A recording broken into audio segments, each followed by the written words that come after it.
മറ്റുള്ളവരുടെ ദുഷ്പ്രചരണങ്ങളിൽ വീണുപോയിട്ട് നാം മറ്റുള്ളവരെ തെറ്റിദ്ധരിക്കാറുണ്ട്. നാം അവരെ അടുത്തെറിഞ്ഞാൽ ആ ദുഷ്പ്രചരണം തെറ്റായിരുന്നു എന്ന് നമുക്ക് ബോധ്യമാവും. അപ്പോഴാണ് നാം അവരെ സ്നേഹത്തിൽ പൊതിയുക. ഞാനൊരു കഥ പറഞ്ഞു തരട്ടെ. മുത്തുനബി സല്ലല്ലാഹു അലൈഹി വസല്ലമ തങ്ങളോട് ശത്രുത വെച്ച് പുലർത്തിയ ഒരു അറാബിയായ മനുഷ്യൻ മുത്തുനബി സല്ലല്ലാഹു അലൈഹി വസല്ലമ തങ്ങളുടെ വീട്ടിൽ വിരുന്നിന് പോയി. അങ്ങനെ അവിടെ അന്ന് അന്തിയുറങ്ങി. മുത്തുനബി സല്ലല്ലാഹു അലൈഹി വസല്ലമ തങ്ങൾ നല്ല രൂപത്തിൽ അദ്ദേഹത്തെ സൽക്കരിച്ചു. രാത്രി നല്ല ഭക്ഷണപാനീയങ്ങൾ കൊടുത്തു, കിടക്കാൻ സൗകര്യങ്ങൾ ഒരുക്കി കൊടുത്തു. പിറ്റേന്ന് നേരം വെളുത്ത് മുത്തുനബി സല്ലല്ലാഹു അലൈഹി വസല്ലമ തങ്ങൾ അദ്ദേഹത്തിന്റെ അടുക്കേക്ക് പോയി നോക്കിയപ്പോൾ ആ റൂമിൽ അദ്ദേഹമില്ല.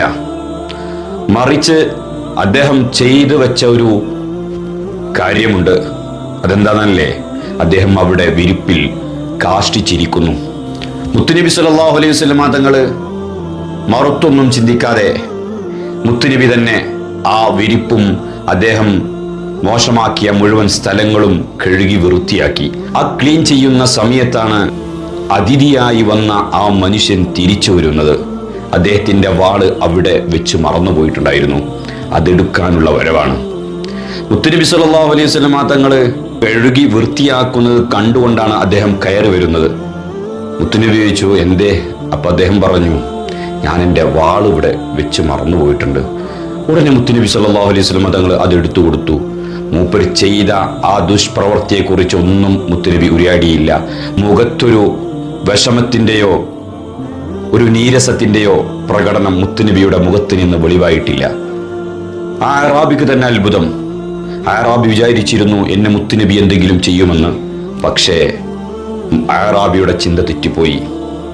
മുത്തുനബിയുടെ നല്ല പെരുമാറ്റം കണ്ട് ആ ശത്രുപക്ഷത്തിരുന്ന ആ സഹോദരൻ മുത്തുനബിയെ കൊണ്ട് വിശ്വസിച്ചു, കലിമ ചൊല്ലി. അദ്ദേഹം പറഞ്ഞ ഒരു വാക്കുണ്ട്, ഞാൻ മറ്റുള്ളവരുടെ ദുഷ്പ്രചരണങ്ങളിൽ പെട്ടുപോയി, അങ്ങേ ഞാൻ തെറ്റിദ്ധരിച്ചു, എനിക്കും ഷഹാദത്ത് കലിമ ചൊല്ലിത്തരൂ എന്ന്. നമ്മുടെ നല്ല പെരുമാറ്റം കണ്ട് മറ്റുള്ളവർ മനസ്സിലാക്കണം ഇദ്ദേഹത്തിന് ഒരു കുഴപ്പമില്ല, ഇദ്ദേഹമാണ് ശരിയെന്ന്. മാത്രമല്ല, മറ്റുള്ളവർ ആരെങ്ങനെ ദുഷ്പ്രചരണം നടത്തിക്കഴിഞ്ഞാലും നാം അവരെ നേരിട്ടറിഞ്ഞ് അവരുടെ പെരുമാറ്റം എങ്ങനെയെന്ന് മനസ്സിലാക്കിയിട്ട് വേണം അവർക്ക് നാം അടിവര ഇടാൻ. അല്ലാഹു സുബ്ഹാനഹു വ തആല നമ്മെ എല്ലാവരെയും വിജയിപ്പിക്കുമാറാവട്ടെ. ഇൻഷാ അല്ലാഹ് വീണ്ടും കാണാം. അതുവരെ അസ്സലാമു അലൈക്കും വറഹ്മത്തുള്ളാഹി.